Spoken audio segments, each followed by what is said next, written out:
Bonsoir à tous, c'est un plaisir de vous retrouver pour le deuxième PP News de l'an 2020. On ouvre ce journal avec la Saint-Sylvestre réussie de Madame Amani grâce à PP Course.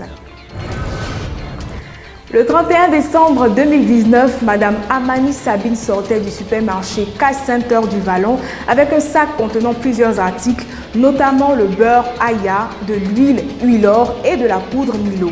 Parmi les articles, l'huile Huilor se distinguait du lot car elle semble être peu utilisée dans les familles.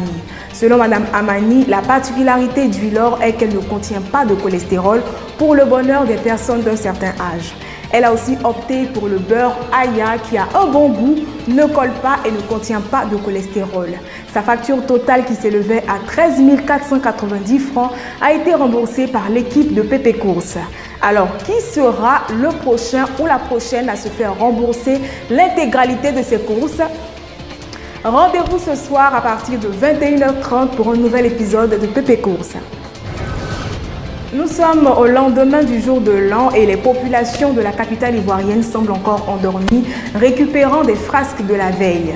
Le secteur Liberté dans la commune d'Adjamé, où les commerçants, clients et voyageurs se faufilent habituellement dans ce lot incessant de véhicules, est tout aussi calme. Non loin de la CIE, les commerçants d'appareils électroniques, de vêtements, de chaussures et même les restauratrices qui arrangeaient leurs étals avant le lever du jour sont aux abonnés absents. Mais ce n'est que temporaire, juste le temps d'écouler le butin acquis pendant la période de forte affluence. Ils se remettront très vite au boulot. À présent, faisons un tour à Pakobo pour découvrir l'un des successeurs de la mythique reine Abla Pokou. La grande famille Pokou issue de ce village est composée de 9 familles. Cela durait 14 mois que Nanan Jojo, le dernier patriarche, s'en est allé, laissant vacant le tabouret de la chefferie des Pokou. Après négociations et réunions interfamiliales, un consensus a été trouvé ce 28 décembre 2019 et un nouveau chef de famille a été désigné. Par acclamation de la majorité, les suffrages exprimés ont mis à la tête de la grande famille M. Brou Clément, gouverneur de la BAD à la retraite et homme d'affaires. Il aura désormais la charge de l'administration et de la gérance des affaires et du patrimoine Pokou Amlan, descendante d'Abla Pokou.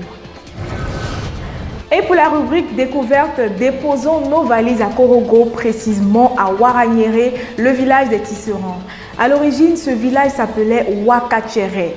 Les premiers à s'y installer sont les Malinqués conduits par Faux, un certain notable parti de Kong avant d'élire domicile à Ouaragneré. Notons que la majorité des villageois, adultes ou préadolescents, sont tous tisserands. Les Sénoufos propriétaires de terres sont restés cultivateurs et vivent en parfaite harmonie avec les tisserands. Retrouvez l'intégralité de l'article à la découverte de Ouaragneré sur notre site internet ppsoup.com.